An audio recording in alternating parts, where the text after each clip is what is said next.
شک ہم نے اس قرآن مجید کو نازل کیا ہے لیلۃ القدر میں، یعنی کہ جو قدر والی رات ہے اس رات میں اس قرآن مجید کو نازل کیا گیا۔ یہ کتاب جو ہے قرآن مجید، یہ جتنی بھی آسمانی کتابیں ہیں جو اللہ رب العالمین نے نازل کی ہیں، ان تمام کتابوں میں سب سے زیادہ فضیلت رکھنے والی یہ کتاب ہے۔ اور یہ کن پر نازل کی گئی؟ جو سب سے زیادہ فضیلت، شان اور عظمت رکھنے والے نبی ہیں، ہمارے نبی، پیارے نبی حضرت محمد مصطفیٰ صلی اللہ علیہ وسلم۔ اور پھر یہ کس مہینے میں نازل کی گئی؟ جو مہینہ بھی سارے مہینوں کا سردار ہے، رمضان کا مہینہ۔ اور پھر اللہ رب العالمین کہتے ہیں کہ رمضان المبارک میں بھی اس رات میں اس قرآن مجید کو نازل کیا گیا ہے، جو رات سب سے زیادہ فضیلت والی، عظمت والی، برکت والی رات ہے، جو ساری راتوں کی رات سردار رات ہے۔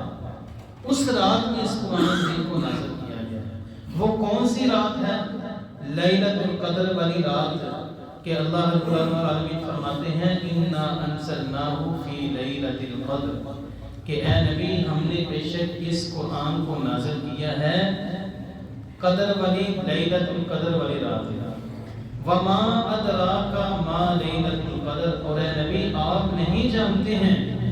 وہ جو قدر والی رات ہے وہ کیسی رات ہے، وہ کیا ہے؟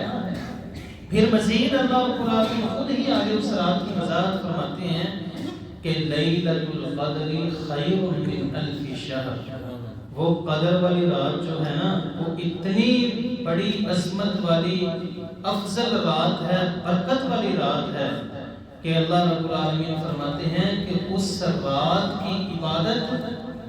وہ تو 1000 مہینوں کی عبادت سے بھی افضل ترین عبادت والی رات ہے، اتنی وہ برکت والی رات ہے۔ اس رات میں کیا ہوتا ہے کہ سب سے پہلی تو بات یہ ہے کہ اس رات میں قرآن مجید سارے کا سارا لوح محفوظ سے آسمان دنیا پر اتارا گیا ہے، پہلی تو یہ بات ہے۔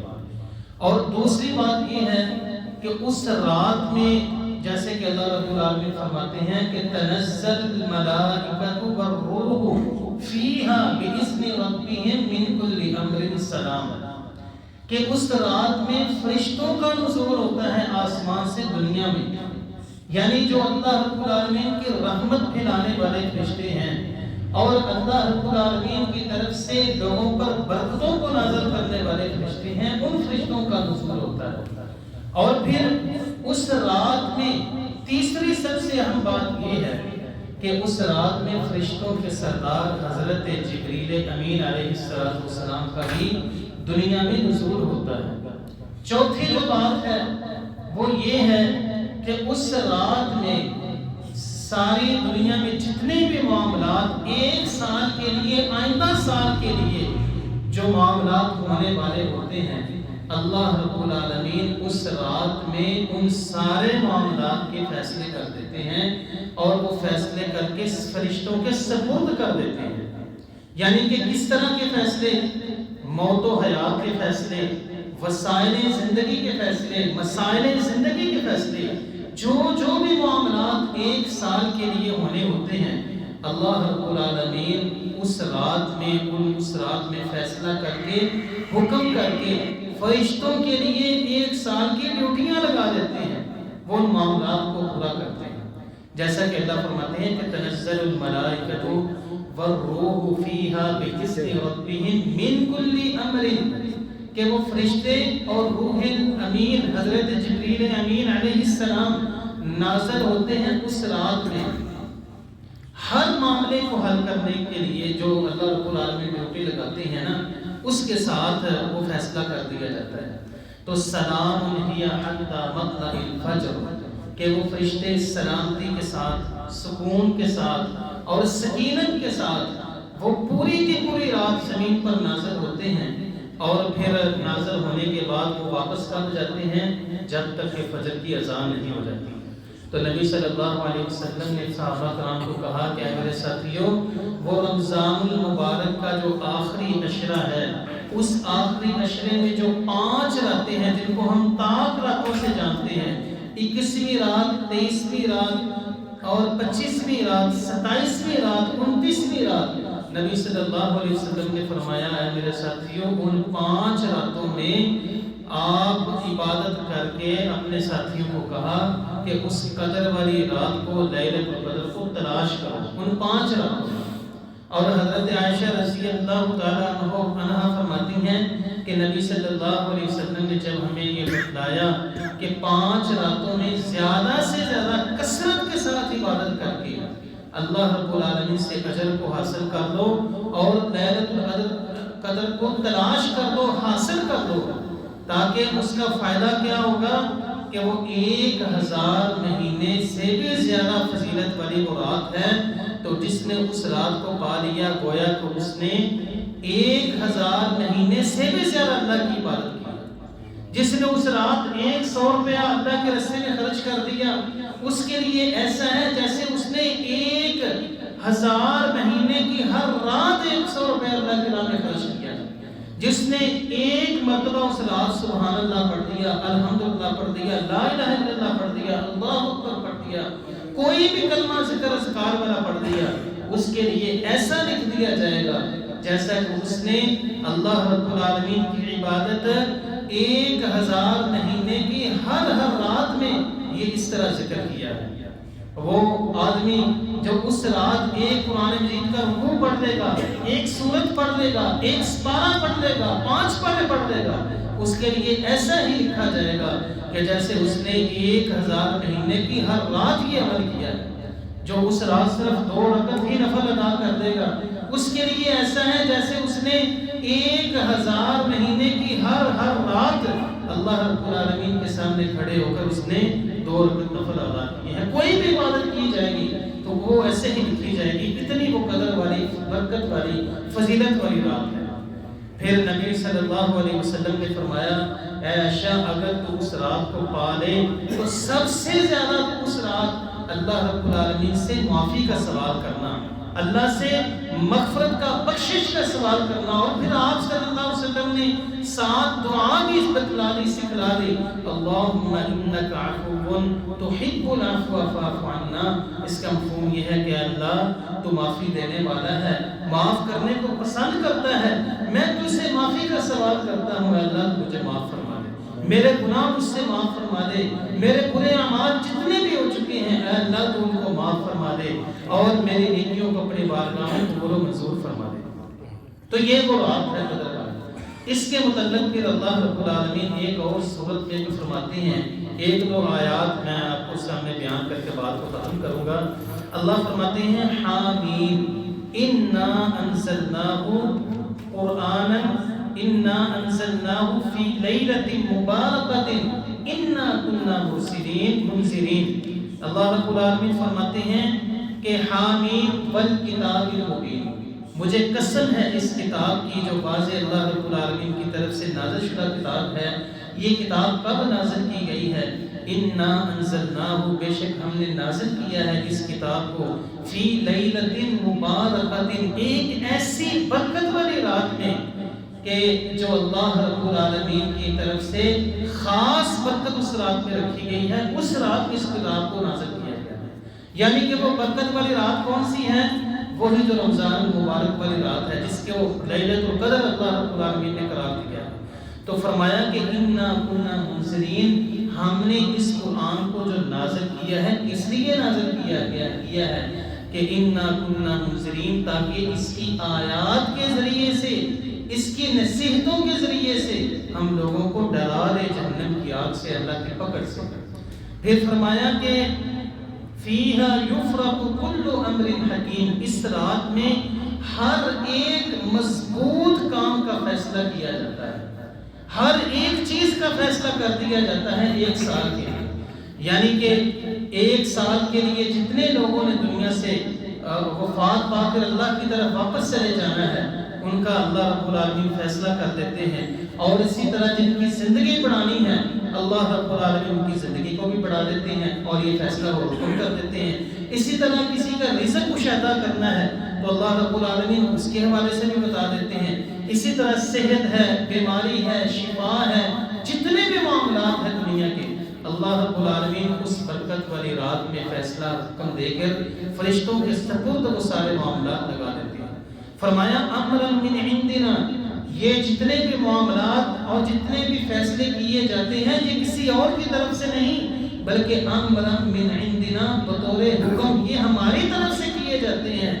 انا کنا مرسلین، وہ جو اس رات فرشتے نازل ہوتے ہیں وہ ہمارے ہی بھیجے ہوئے فرشتے ہیں اور ہمارے ہی بھیجے ہوئے رسول ہیں۔ رحمتاً من ربک، اللہ فرماتے ہیں یہ برکت والی رات اور اس رات میں قرآن کا نازل کرنا، اس طرح اللہ کا فیصلے کرنا، رحمتاً من ربک، یہ اے نبی تیرے رب کی طرف سے رحمت ہے۔ انہ هو السمیع العلیم، بے شک وہ اللہ خوب سننے والا اور خوب جاننے والا ہے۔ تو محترم بھائیوں بزرگوں، میں بات آپ کو یہ بتانا چاہتا ہوں کہ وہ جو برکت والی رات ہے وہ رمضان المبارک کے مہینے میں، وہ رمضان المبارک کے مہینے کی آخری 5 راتوں میں ایک رات ہے جس کے متعلق نبی صلی اللہ علیہ وسلم نے فرمایا ہے کہ اس رات عبادت کر کے اللہ رب العالمین کے ہاں اجر کو، ثواب کو اور 1000 مہینے سے بھی زیادہ افضل والی رات میں عبادت کر کے اللہ سے اجر کو حاصل کر لو، پا لو، تو وہ رات رمضان المبارک کے مہینے کی رات ہے جو برکت والی بھی ہے اور اس رات فیصلے بھی کیے جاتے ہیں۔ لیکن آج کے دن کی جو رات ہے جس کو 15 شعبان کی رات کہا جاتا ہے، جس کو ہم شب برات کہتے ہیں یا شب رات کے نام سے سنتے ہیں کہ شب برات، برات والی، آزادی والی رات، یعنی کہ اس کے متعلق جتنا کچھ ہم سن رہے ہیں محترم بھائیوں بزرگوں، قرآن مجید میں کسی بھی جگہ پر اس کا کہیں ذکر نہیں ہے۔ اور نبی صلی اللہ علیہ وسلم نے آپ کی زندگی میں آپ کی زندگی میں ہر سال یہ رات آتی تھی، آپ صلی اللہ علیہ وسلم نے اس رات کو عبادت کے لیے خاص نہیں کیا ہے اور نہ ہی 15 شعبان کا روزہ رکھا ہے اور نہ ہی روزہ رکھنے کا حکم دیا ہے، نہ ہی صحابہ کرام نے یہ عمل کیا ہے، نہ ہی تابعین نے کیا ہے، تبع تابعین نے کیا ہے۔ یہ جتنی بھی اس کے متعلق روایات آ رہی ہیں وہ ساری کی ساری سند ضعیف اور کمزور باتیں ہیں، کمزور باتیں ہیں۔ اور جتنی بھی یہ باتیں آج کی رات مشہور کی گئی ہیں کہ اللہ تعالیٰ اس رات فیصلے کرتے ہیں، زندگی بڑھا دیتے ہیں، موت کا فیصلہ کر دیتے ہیں، رزق کشادہ کر دیتے ہیں، گناہوں سے پاک صاف کر دیتے ہیں، وہ میں نے ساری باتیں آپ کو قرآن مجید کی آیات سے، دلائل سے آپ کو بتائی ہیں کہ وہ کون سی رات ہے، وہ قدر والی رات ہے، وہ لیلۃ القدر ہے۔ اس کے متعلق جتنی باتیں کہی گئی ہیں، لوگ آج کی رات کے متعلق آج کے دن کو کہہ رہے ہیں کہ وہ آج کی رات ہے، آج کی رات اس عبادت کو کر لیں گے تو آپ کے رزق میں اضافہ کر دیا جائے گا، زندگی میں اضافہ کر دیا جائے گا، صحت میں برکت کر دی جائے گی۔ محترم بھائیوں بزرگوں، اس کا کہیں بھی کوئی ذکر نہیں ہے۔ یہ جتنی بھی باتیں ہیں وہ قرآن مجید میں اس کے متعلق، جو اس رات کے متعلق آئی ہیں، وہ لیلۃ القدر والی رات ہے، وہ آخری رمضان کے عشرے میں 5 طاق راتوں میں ایک رات ہے۔ اور نبی صلی اللہ علیہ وسلم نے اسی رات کو خود بھی عبادت کی، اپنی بیویوں کو بھی جگا کے رکھا، صحابہ کرام کو بھی جاگنے کا حکم دیا۔ اس رات میں آپ نے بہت سارے عمل کیے، جیسے کہ میں نے پہلے بھی بتایا ہے، کوئی 2 رکعت پڑھ لے، اللہ کی راہ میں خرچ کر لے، ذکر اذکار کر لے، قرآن کی تلاوت کر لے، وہ بہت سارا اس کے متعلق اجر و ثواب لکھا جائے گا۔ لیکن ہمارے بعض بھائی کہتے ہیں اگر ہم عبادت کر لیں تو اس میں کیا حرج ہے؟ محترم بھائیوں، یہ اگر ہم اس کو خاص کر دیں گے آج کی رات کو عبادت کے لیے تو یہ بدعت بن جائے گا۔ ہاں، اگر آپ ہر روز جتنی بھی عبادت کرتے ہیں، اگر آپ تہجد پڑھتے ہیں، اٹھ کر پڑھیں، کوئی ایسا مسئلہ نہیں ہے۔ جو بھی عبادت کرنا چاہتے ہیں، جو آپ روٹین میں کر رہے ہیں، وہ آپ کریں، اس کا اجر و ثواب انشاءاللہ اللہ کے یہاں ملے گا۔ لیکن آج کی رات کو ہم عبادت کے لیے خاص کریں، یہ نبی صلی اللہ علیہ وسلم سے ثابت نہیں ہے۔ بعض ہمارے بھائی یہ کہتے ہیں لیکن اگر ہم کر لیں عبادت اس میں کون سا حرج ہے؟ تو محترم بھائیوں، جیسے کہ ہم نے ابھی عشاء کی نماز ادا کی ہے تو 4 رکعت ہم نے فرض ادا کیے ہیں، اگر ہم 5 کر لیں تو اس میں کون سی حرج والی بات ہے؟ ثواب ہی ہے نا اللہ کے سامنے نماز کے لیے کھڑے ہونا، رکوع کرنا، سجدے کرنا اور قرآن کی تلاوت کرنا۔ نہیں میرے بھائیوں، یہ پھر دین کی مخالفت ہو جائے گی، نبی صلی اللہ علیہ وسلم کے طریقے کی مخالفت ہو جائے گی۔ 4 کی بجائے اگر ہم 5 رکعت نماز عشاء ادا کریں گے باجماعت تو یہ نبی صلی اللہ علیہ وسلم کے طریقے کی مخالفت ہوگی، اور اس مخالفت کرنے کی بجائے 4 کی بجائے 5 بھی قبول نہیں ہوگی، 1 بھی نہیں قبول ہوگی۔ کیوں؟ یہ نبی صلی اللہ علیہ وسلم کا طریقہ نہیں ہے۔ اسی طرح آج کی رات ہم اگر خاص عبادت کر کے اور اس کو خاص عبادت کے لیے چن کر زیادہ سے زیادہ جا کر عبادت کریں اور کل کا روزہ رکھیں تو یہ نبی صلی اللہ علیہ وسلم کے دین کی مخالفت ہوگی، جس کے متعلق خود اللہ رب العالمین قرآن مجید میں فرماتے ہیں کہ عاملۃ ناصبہ، کہ روز قیامت بہت سارے لوگ اللہ کے سامنے پیش ہوں گے، ان کی پیشانیاں عبادت کر کر کے عمل کر کر کے تھک چکی ہوں گی، سجدے کر کے تھک چکی ہوں گی، اعمال کر کے تھک چکی ہوں گی، لیکن تسلا نارا حامیہ، ان کا انجام پھر بھی کیا ہوگا کہ وہ ہمیشہ کے لیے جہنم کی آگ میں جائیں گے۔ کس لیے؟ ان کا وہ عمل تو اللہ کی رضا کے لیے اگرچہ تھا لیکن نبی صلی اللہ علیہ وسلم کے طریقے کے مطابق نہیں تھا، اپنی مرضی کے مطابق تھا، اپنی ذہن اور سوچ کے مطابق ان کا عمل تھا۔ عمل کے قبول ہونے کی جو شرط ہے وہ یہ ہے کہ وہ عمل نبی صلی اللہ علیہ وسلم کے طریقے کے مطابق ہو اور وہ اللہ کی رضا کے لیے عمل کیا جائے، تب وہ قبول ہوتا ہے۔ تو محترم بھائیوں، اس کے لیے ہمیں سمجھنے کی ضرورت ہے، یہ پھر دین میں ایک نئی چیز ہے، نیا طریقہ ہے۔ تو نبی صلی اللہ علیہ وسلم اکثر خطبہ ارشاد فرماتے تو آپ کہتے وَشَرُّ الْأُمُورِ مُحْدَثَاتُهَا، پہلے آپ صلی اللہ علیہ وسلم یہ بات کہتے فَإِنَّ خَيْرَ الْحَدِيثِ كِتَابُ اللَّهِ، سب سے بہترین جو بات ہے وہ اللہ رب العالمین کی کتاب کی بات ہے، وَخَيْرُ الْهَدْيِ هَدْيُ مُحَمَّدٍ صلی اللہ علیہ وسلم، سب سے بہترین جو اچھی رہنمائی ہے وہ نبی صلی اللہ علیہ وسلم کی بتائی ہوئی رہنمائی ہے۔ وَشَرُّ الْأُمُورِ مُحْدَثَاتُهَا، یہ بھی نبی صلی اللہ علیہ وسلم نے فرمایا ہے کہ سب سے زیادہ بدترین برا جو کام ہے وہ دین میں نئی نئی عبادت کے طریقوں کو ایجاد کرنا ہے، اس کو بدعت کہا جاتا ہے۔ پھر فرمایا وَكُلُّ بِدْعَةٍ ضَلَالَةٍ، ہر بدعت جو ہے وہ گمراہی ہے، وَكُلُّ ضَلَالَةٍ فِي النَّارِ،